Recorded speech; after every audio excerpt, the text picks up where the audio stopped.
Saudi আরব এত দ্রুত উন্নত হচ্ছে কেন? রহস্য জানলে অবাক হবেন। আপনি কি কখনো ভেবে দেখেছেন মাত্র 50 থেকে 60 বছরে সৌদি আরব এত উন্নত হলো কিভাবে? একসময় যে দেশকে শুধুমাত্র তেলের দেশ বলা হতো, আজ তা বিশ্বের অন্যতম ধনী ও প্রযুক্তিগতভাবে উন্নত দেশ হয়ে উঠছে। কিন্তু প্রশ্ন হল, এত দ্রুত উন্নতি কিভাবে সম্ভব হলো? সৌদি আরব কি সত্যিই আধুনিক বিশ্বের সবচেয়ে শক্তিশালী দেশ হতে যাচ্ছে, নাকি এর পেছনে লুকিয়ে আছে এমন কিছু রহস্য যা আমরা জানি না? আজকের ভিডিওতে আমরা সৌদি আরবের উন্নতির গোপন কৌশল, অর্থনীতি, প্রযুক্তি এবং ভবিষ্যৎ পরিকল্পনা নিয়ে আলোচনা করব। আপনার কি মনে হয় সৌদি আরবের এই উন্নতির মূল কারণ কি? তেল, আধুনিক পরিকল্পনা, নাকি ইসলামের প্রভাব? আপনার মতামত কমেন্টে জানান। সৌদি আরব অতীত থেকে বর্তমান পর্যন্ত যাত্রা। মাত্র 21 বছর আগেও সৌদি আরব ছিল একটি মরুভূমির দেশ। বেশিরভাগ মানুষ কৃষিকাজ, খেজুর চাষ ও ছোট ব্যবসার ওপর নির্ভরশীল ছিল। কিন্তু 1935 সালে যখন সৌদি আরবে তেলের খনি আবিষ্কার হল, তখনই দেশটির ভাগ্য বদলে গেল। প্রশ্ন হল, শুধু তেল বিক্রি করেই কি এত উন্নতি করা সম্ভব? না, কারণ তেল সবসময় থাকবে না। এই কারণেই 2016 সালে সৌদি যুবরাজ মোহাম্মদ বিন সালমান মবস ঘোষণা করেন ভিশন 2030, একটি বিশাল পরিকল্পনা যেখানে সৌদি আরব তেল নির্ভর অর্থনীতি থেকে বেরিয়ে আসবে এবং নতুন খাতে বিনিয়োগ করবে।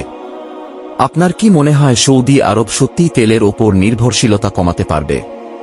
কমেন্টে আপনার মতামত দিন। ভিশন 2030 সৌদি আরব কিভাবে বদলাচ্ছে? সৌদি আরব এখন যা করছে তা বিশ্বের কোনো দেশ আগে করেনি। এক তাওয়াইন সেরি, ভবিষ্যতের শহর। কল্পনা করুন এমন একটি শহর যেখানে কোনো গাড়ি নেই, কোনো রাস্তা নেই, কোনো দূষণ নেই। পুরো শহরটি এআই ও আধুনিক প্রযুক্তি দ্বারা পরিচালিত হবে। এই শহরটি হবে 71 কিলোমিটার দীর্ঘ কিন্তু মাত্র 20 মিটার প্রশস্ত। 2. রেড সি প্রজেক্ট, বিশ্বের অন্যতম বিলাসবহুল পর্যটন কেন্দ্র। সৌদি আরব এমন একটি জায়গা বানাচ্ছে যেখানে বিশ্বের ধনী পর্যটকরা আসবে। সেখানে থাকবে বিশ্বের সবচেয়ে বিলাসবহুল হোটেল ও রিসোর্ট। 3. খাদিয়া সেরি, বিনোদনের রাজধানী। এটি হবে মধ্যপ্রাচ্যের সবচেয়ে বড় থিম পার্ক ও স্পোর্টস সিটি। এখানে হবে বিশ্বের অন্যতম বড় রোলার কোস্টার। 4. রয়েড মেট্রো, বিশ্বের সবচেয়ে আধুনিক মেট্রো প্রকল্প। এটি হবে পুরো সৌদি আরবের পরিবহন ব্যবস্থার সবচেয়ে বড় পরিবর্তন। এই মেগা প্রজেক্টগুলো শুধু সৌদি আরবকে উন্নত করবে না, বরং এটি পশ্চিমা দেশগুলোকেও চ্যালেঞ্জ দেবে। আপনার কি মনে হয় সৌদি আরব সত্যিই আধুনিক বিশ্বের নেতৃত্ব নিতে পারবে? কমেন্টে আপনার মতামত জানান। ইসলামিক দৃষ্টিকোণ, সৌদি আরবের ভূমিকা কি? অনেকেই মনে করেন সৌদি আরব শুধু অর্থনৈতিক উন্নতির দিকে মনোযোগ দিচ্ছে, কিন্তু ইসলামিক দিক থেকে পিছিয়ে পড়ছে। মক্কা ও মদিনার মতো পবিত্র স্থান থাকা সত্ত্বেও সৌদি আরব কি বেশি পশ্চিমা সংস্কৃতির দিকে ঝুঁকছে? এত বেশি বিনোদন ও পর্যটন প্রজেক্টের কারণে কি ইসলামের প্রভাব কমে যেতে পারে? নাকি সৌদি আরব নতুন এক মডেল তৈরি করছে যেখানে ইসলাম ও আধুনিকতা একসাথে থাকবে? আপনার মত কি? ইসলামিক বিশ্বে সৌদি আরবের ভূমিকা আগামী দিনে কেমন হবে? কমেন্টে জানান। সৌদি আরবের ভবিষ্যৎ কি হতে পারে?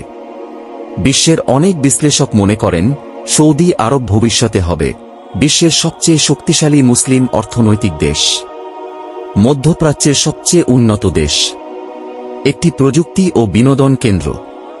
কিন্তু প্রশ্ন হল, এটি কি সত্যিই সম্ভব? আপনার ভবিষ্যৎবাণী কি? সৌদি আরব কি সত্যিই একটি সুপার পাওয়ার হতে পারবে, নাকি বিশ্ব রাজনীতিতে এর প্রভাব একসময় কমে যাবে? আপনার একটি কমেন্ট আমাদের জন্য আগ্রহ সৃষ্টি করে, তাই এখনই নিচে আপনার মতামত লিখে ফেলুন। আপনি যদি আরও এ ধরনের তথ্যপূর্ণ ও ইসলামিক ভিডিও দেখতে চান তাহলে চ্যানেলটি সাবস্ক্রাইব করুন। ভিডিওটি ভালো লাগলে অবশ্যই লাইক করুন এবং আপনার বন্ধুদের সাথে শেয়ার করুন। আল্লাহ হাফিজ। দেখা হবে পরবর্তী ভিডিওতে ইনশাআল্লাহ।